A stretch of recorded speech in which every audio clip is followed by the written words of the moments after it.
This is Don, and I am recording this training session so that I can put it on YouTube and help get more people familiar with the program.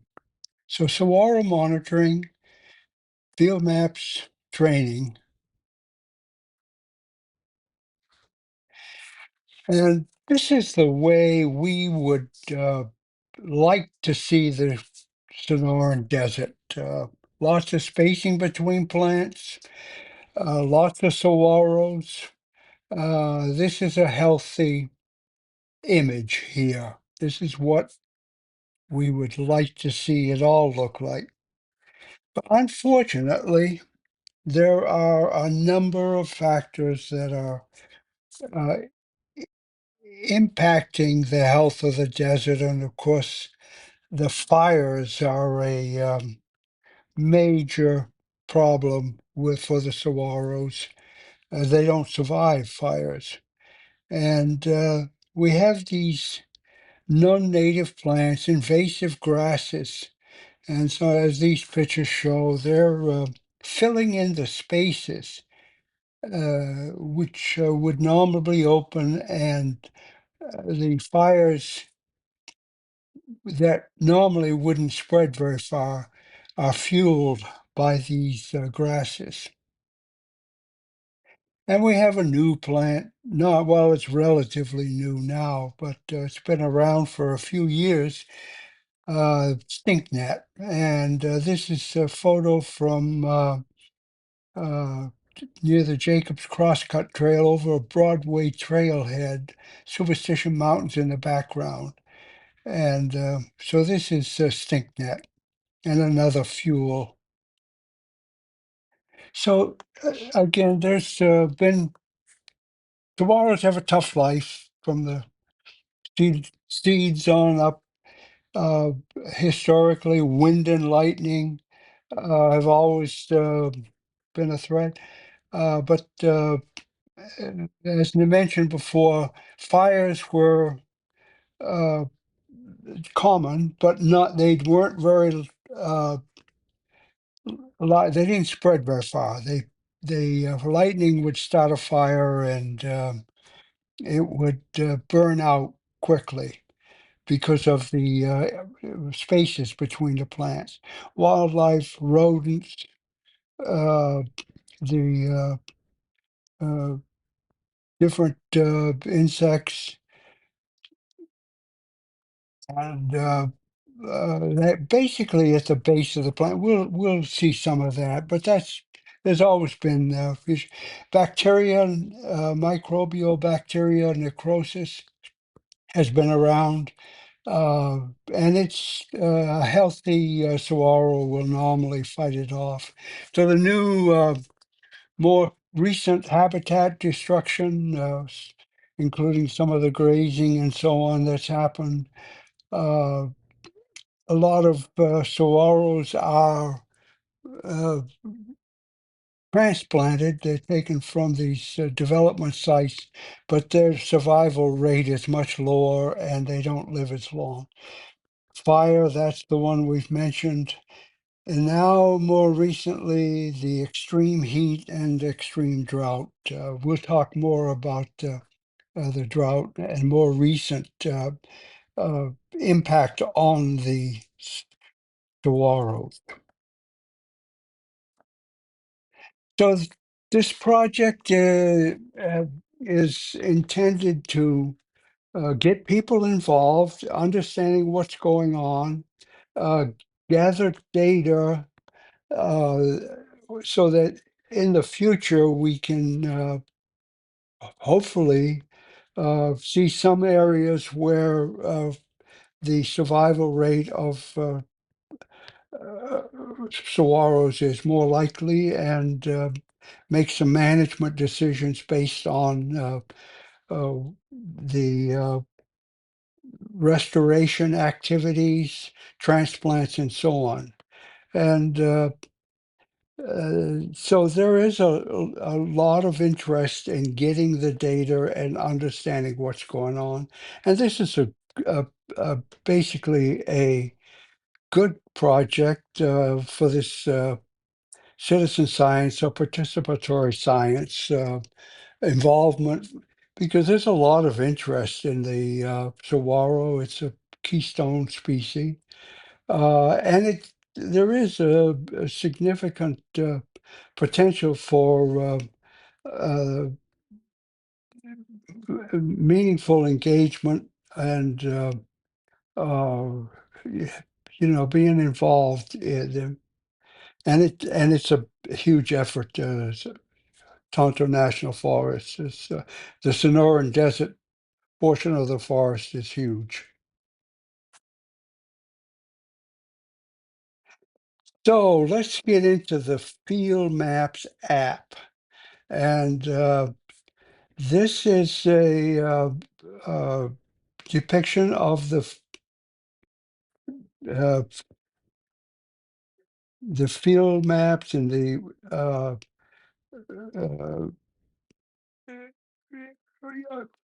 App Store or Google Play is where you can access this. It's free. Type in Archives Field Maps and it should come up either in Google Play or App Store. Once you get it downloaded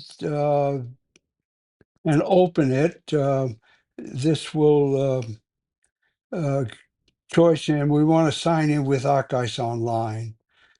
And the login information is invasive 16 that we're using. I will, if you confirm at the end of the presentation here, I'll give you the details for how to get the password. And once you've got it to this point and logged in, then you can open the map. And we want to go to the Saguaro monitoring group. And within that group, this Saguaro monitoring and watering map can be accessed.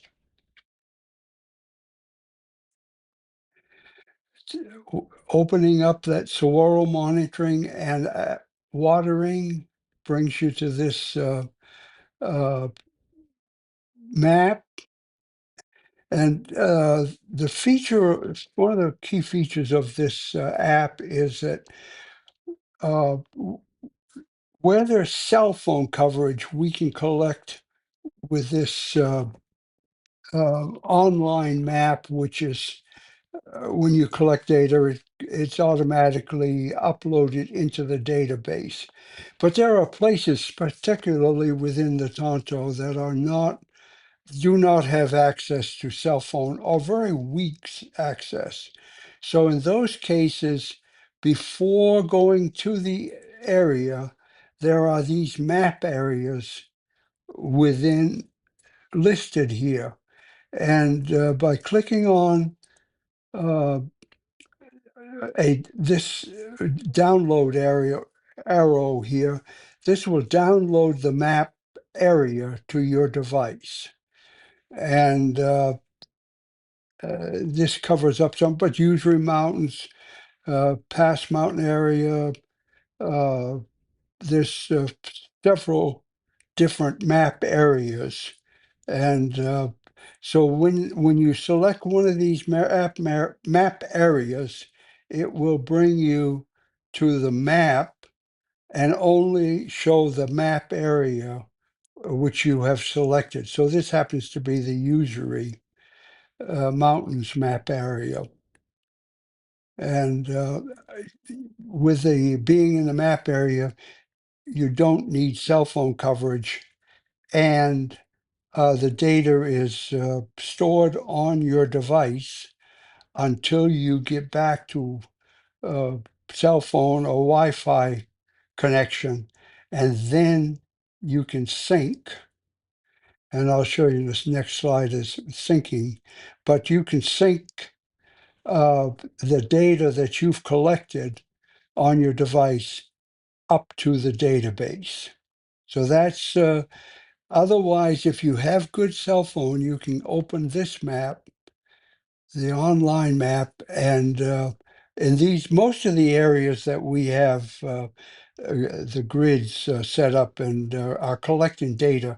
Most of the areas do, in fact, have cell phone coverage. And this uh, highlights the syncing. So you click on the three dots here, you open up the map and then click on these three dots, whether it be, and this comes up. If you're online, uh, you can reload the map. So I will, it's a good idea to reload the map before you go out. It only takes a second. So even when you're online, reloading the map, make sure everything's up to date. If you're going out in an area and downloading a map area, if you have one already downloaded onto your device, then you can sync it by clicking on the three dots again. And, and on occasionally, I'll do some updates which require that this map area be reloaded. And you can do that by going to these three dots, and instead of thinking, you go to remove area, and that'll bring you back to this download area that allow you to re-download the map. So this is the managing of the app, if you will. So collecting a new observation, we'll go through several scenarios here of what the different choices that are available, and uh, what the guidelines are as far as what to choose. So when you get to a saguaro that you want to collect, you will click on this plus sign, add a new collection. So this plus sign will show up, and that'll allow you to, when you click on that, it'll bring up this form.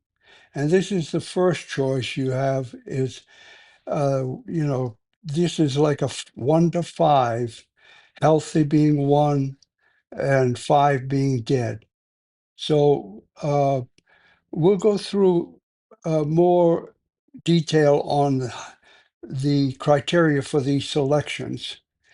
One of the things that we do require is a photo, a full photo of each saguaro. So when with this, once you've selected one of these choices, then this screen will come up and you'll have a choice of click on this, and that'll take you to your camera and allow you to add a photo and get in a position where you get the full saguaro, uh, including the top. And then it'll show up. It'll give you uh, an option to use the photo or retake it once you've taken the photo, and it'll show. And then, uh, as a reminder to take a photo, since the app doesn't allow to require a photo, so I and others have in the past uh, forgot, or you get moving around, and so you forget to take a photo. So this first question is a reminder uh, of to take a photo. It's just a simple click on that, and it'll come up and say yes, I have a photo. The date will autofill, and once you've completed, we'll go through each of these fields in a little more detail. But once you've completed, there's this submit. So and if there's a required field that you have not filled out, the it will come up with a message telling you that you haven't filled out a particular field. And all of these screenshots are from the iPhone. The Android devices are very similar. Uh, very all the icons and so on. are very similar. So one of the things to understand here is that this is uh, difficult to know exactly what's going on with these saguaros. Uh, it's our visual observation, the condition of it is very subjective. It can be uh, confusing because they can look awful and still live for a long time. Uh, but importantly, if they're able to produce flowers and seeds, uh, sometimes they can do that for a long time after they look like they're pretty bad shape.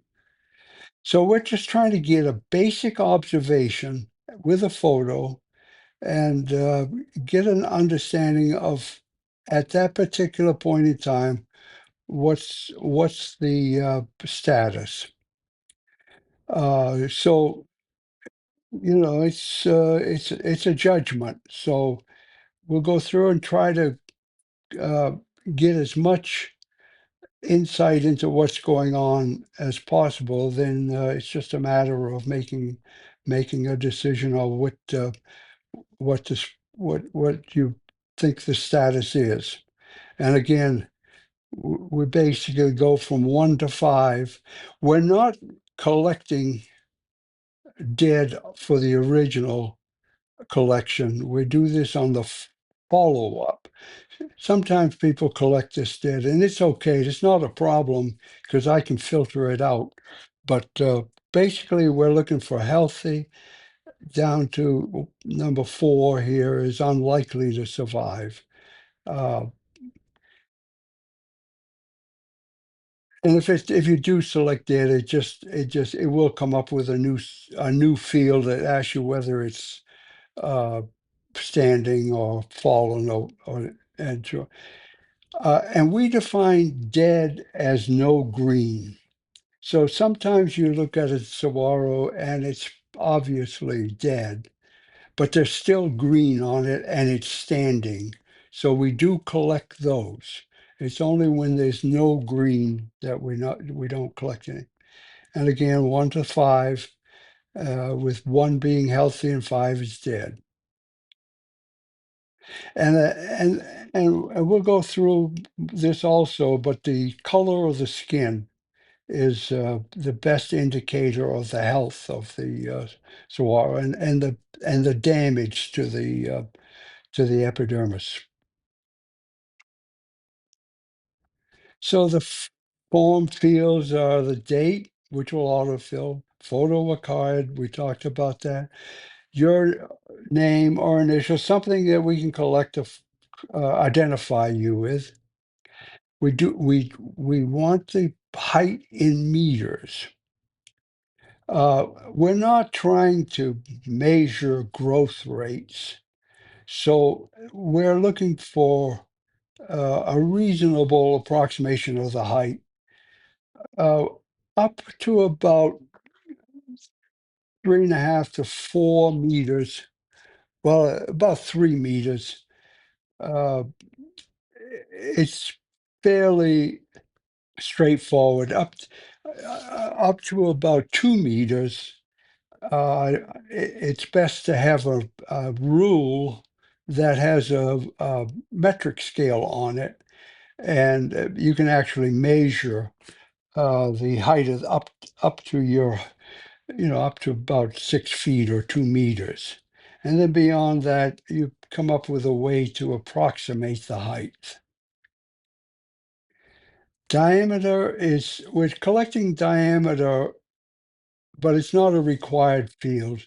And it's difficult in some cases to get this. So that's a choice you have of whether to fill in this diameter field. And there are some techniques for measuring that, but it's not a required field. Number of arms can be quite simple, or it can quite difficult to, if you get 15, 16 arms uh, intertwined and up against and growing one arm or two arms on another arm, it can be quite challenging to count the arms, but it does give us an indication of the maturity or the age of the saguaro. Feels related to the saguaro. So most of these fields are conditional, meaning that if you click on the field, a secondary field choice will come up. So the epidermal browning or epidermal damage, including browning and any of the other impact damages and so on that are seen, anything that uh, disturbs the skin so that it can't function. And you get the choice of girdled, which means the damage goes all the way around. Because most often you'll see most of the damage on the south and southwest facing side. So, but there are many times when the damage goes all the way around. So girdled or not girdled. And then if there's very minimal damage, there's a option of no. And if that's if you select girdled or not girdled, then this uh, field comes up that gives you a choice of the percent of damage, the damage cover class. And this is an attempt to determine how much of the saguaro uh, is damaged, is not functioning, how much of the skin is not functioning. And sometimes it's easier to think of it as the inverse of this, or how much of it is actually green. So you just make an estimate, a judgment. Uh, it's not easy to see because it'll be speckled in a way sometimes, but just get an assessment of the range of damage. So that is the first part of this, and then the next is the cover class. And if you select no, this cover class field will not come up. Necrosis, we'll talk about necrosis and how to do it, but the choices for necrosis, it defaults to no, but when you click on it, you get these options: early signs, yes, and severe. And the, there's clear that it's got necrosis, it's yes. If there's sap running out of it and it's really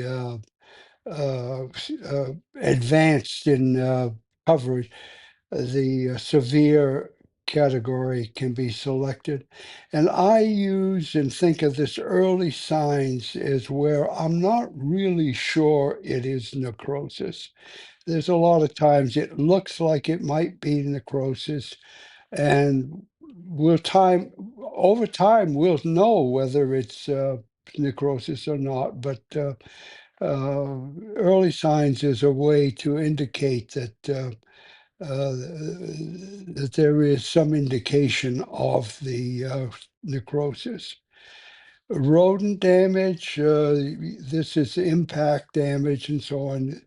We'll talk about that a little bit, how to recognize that, but it's just a yes or no. It defaults to no. So if there's no damage, the fire damage, normally you will not get involved with these last two fields here, the fire damage and transplant. This is where they're transplanting the uh, saguaros up in Four Peaks area by having this field. And then if this field is selected, then there's some secondary fields that of date. So normally, when you get to rodent galleries, that's the last field you will be involved with. And at that point, you'll be able to submit. And if you've missed any of the fields, it will remind you and not allow you to submit the form. So let's talk a little bit about some of these damages and what we're looking for. Epidermal browning. These are damages are caused by it's hard for us to know whether it's sunburn or freeze or now more and more the severe heat damage that's occurring. So, but it's turning brown. It's not functioning. It's the epidermis is not capable of doing synthesis. So the choices you have, as we talked before, is no girdled or not girdled. And from the photos, I can't tell you whether this is girdled or not, but likely this one is girdled. And same with this one here. But the amount of browning is what we're trying to get an idea of how much of this total saguaro surface area is not functioning. Uh, and that's where this percentage comes in. And usually you're going to see most of the damage on the south and southwest sides. And some more examples of the browning. Sometimes it's actually black with, and this is not likely necrosis. It's just that this scabbing has turned black in color. Same here. This is the browning.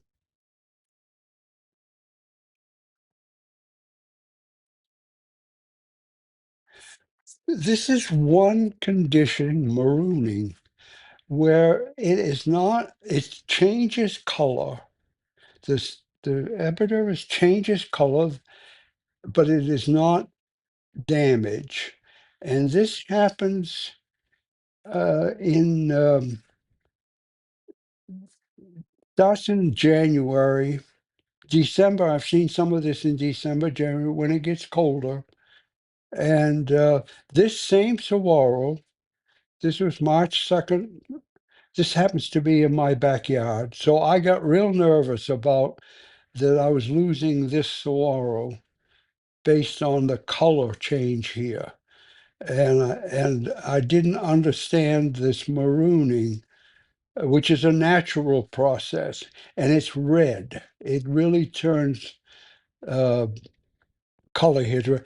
And that same saguaro, uh, 3 months later, was in.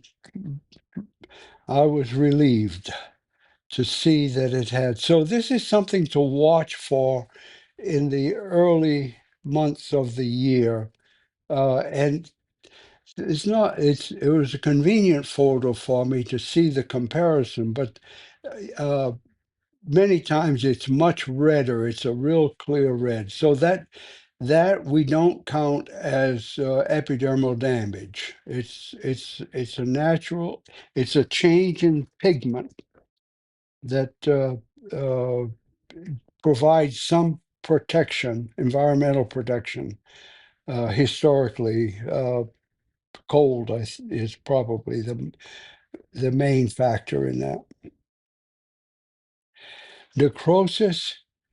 Uh, sometimes it's pretty obvious uh, with the skin damage and the black, and there's some oozing, some liquid forming. So necrosis is a bacterial condition.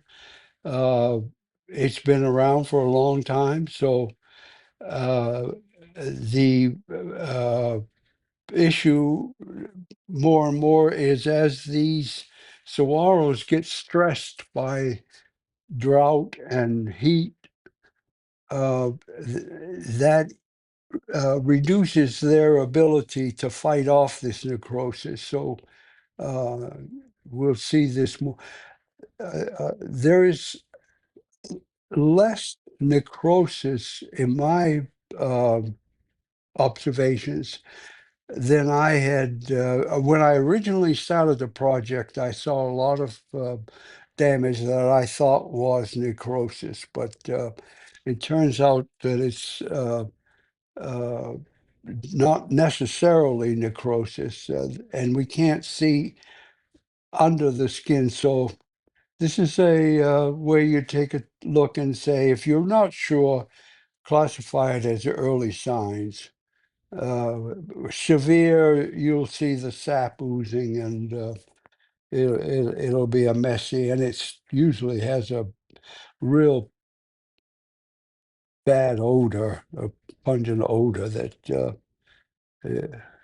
you'll notice. Rodent galleries, we it's referred to as rodent galleries, and a lot of this has, over the years, the rodents have got at it and broke through the skin and chewed away at the all the tissue in here is gone. Here, this may be 150 years old. So there may have, in that 150 years, there may have been a tree standing here. The tree may have gone,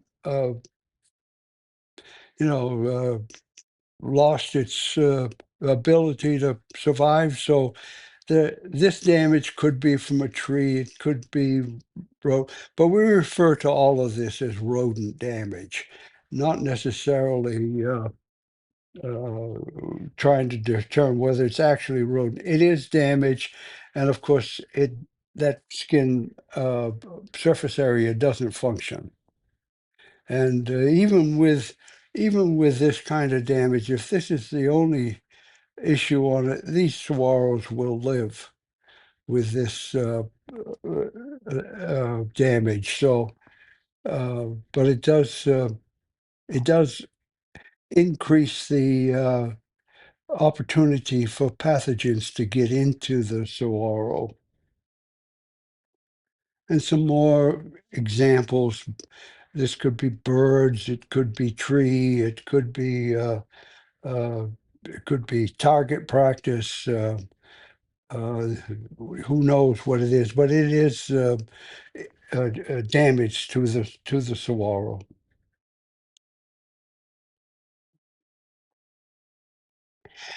Typically, you won't be in. There are a few areas, a few grids that are in fire areas, and you will know that. But uh, if you get into a fire, there is a field that asks for uh, yes and no, and then the same question comes up with the girdled or not girdled, and then the cover class.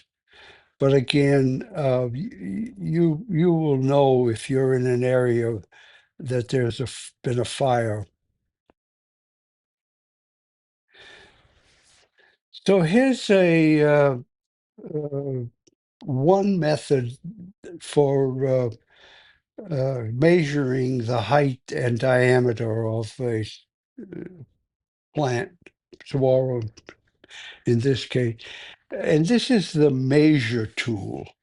In the This only comes in the iPhone, and it's only available for, I think, the iPhone 12 Pro. So it works pretty good actually, but it's only available in the Pro version and iPhone 12 and above. But there are other apps available. Uh, the good ones have a fee associated to them. So, and even with this app, measuring above about 4 meters is not practical. You can't stand back very far from the Saguaro. You have to stand close to it to get it to function. So I typically can use it up to about 4 meters max to to get any kind of accuracy. So let's talk about the way I manage this project is with establishing these grids. And these grids are typically they're 10 acres. So there are some that are different, but they're approximately 10 acres. And so each grid is identified, and there's a form associated with uh, each grid. So the idea is to adopt a grid, and then complete the inventory of saguaros within that grid. And we have a number of them. They change color. So these, in this case, these green ones are ones that have been adopted. The orange or rouge here are ones that have been completed. So you select a grid that you want to adopt, and then the form comes up. You go click on edit, and that will bring up the form will be there. But if you click on edit, you'll be able to actually fill out the form, and the status field comes up and the choices are available, assigned, complete, and then inaccessible areas. Typically, this is something I use to help manage, and I can reduce the size of the grid or delete the grid if it's not reasonable to get into the area. And uh, name, email, and uh, the date will autofill. So you make the status and then if there's any comment. And then it's the same as other forms. When you complete, just click on this submit. And then you'll notice the color will change that this is now assigned. So that's how we can manage this large area that we're trying to collect data in. And uh, I, I will be putting more information for this follow-up monitoring, but this is the essence of this project is getting the initial data with the initial collection and then the ability to go back at later date and collect data on the same Saguaro uh, using what we call a related collection or a related table. So these collections that are in this follow-up are not don't have a location. They are attached to the original collection. So you go to a saguaro, select it, select any of the saguaros that you want to collect follow-up data on, and it will indicate that it's been selected. Once you have it selected, you can click on this relate link here. This brings up a new form, and then add. Just click on the add, and that will bring up. And this new form, this new collection, the form is essentially the same uh, as the original collection. So I'm not going to go through all the details of filling out this form because it's the same questions and the same options and the same drop-down menus and so on as in the original. Some of the defaults are a little different, but it's essentially the same form as the original collection form. And that collection now will be related to the original one, so we can make evaluations based on the change over whatever time period.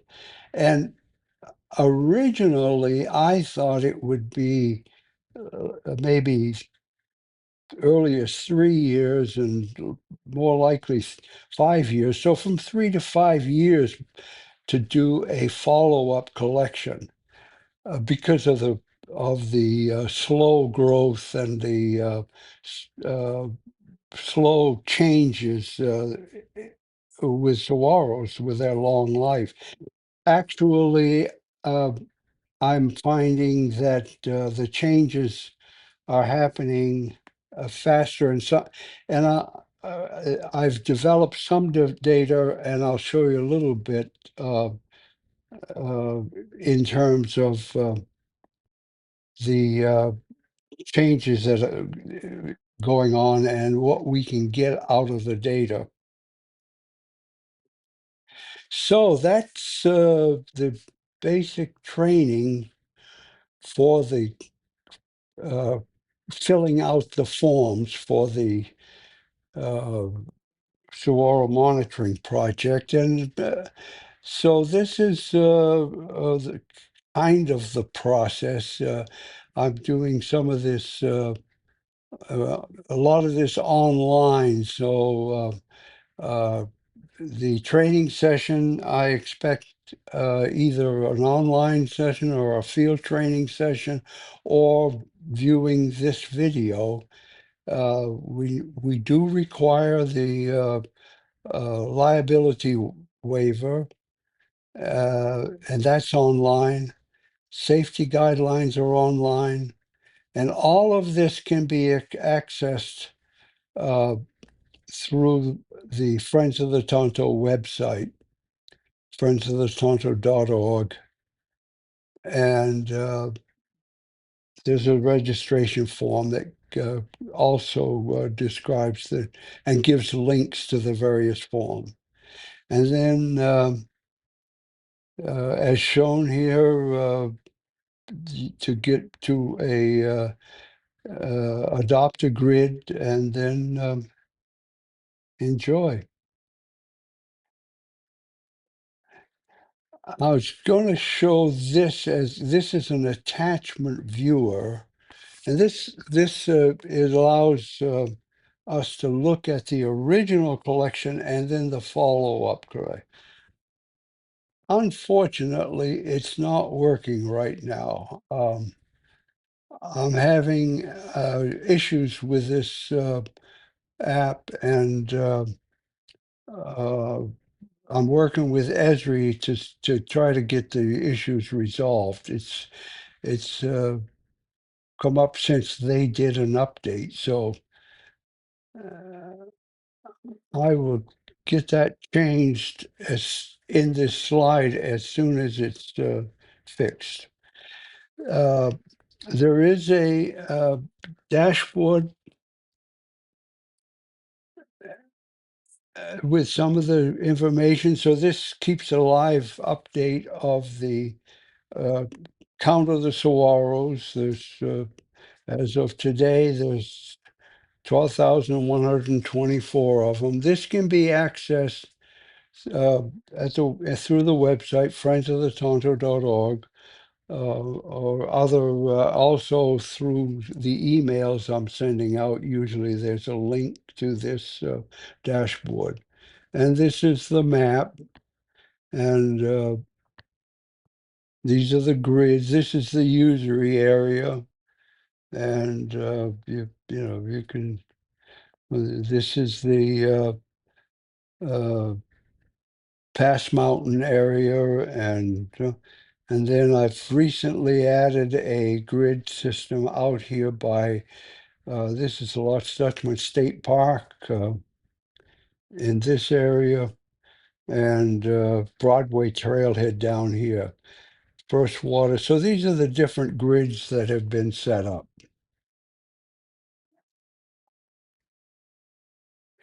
There's some data being assembled now out of the by using the grids. We can get some statistics on swallows per acre, number of grids that have been completed. So you can see there's quite a range between this Pass Mountain area and the Usury Mountain area, even though there's only a few miles distance between them. But there's a lot more saguaros in this area. Some of these first water, Bartlett Road and so on, there's been fires in those areas. So there's quite a variation. There may be a little bit, well, I know this area in Pass Mountain is 100 to 200 meters elevation, higher elevation than the usury area. So there may be some significant difference in the health based on those the elevation. But we still kind of early in the data count, even though we have 12,000. So, but that's the important part of this project is being able to access this data and making some judgments out of that. So, thanks for attending this, watching it. More information, friendsofthetonto.org. Thank you.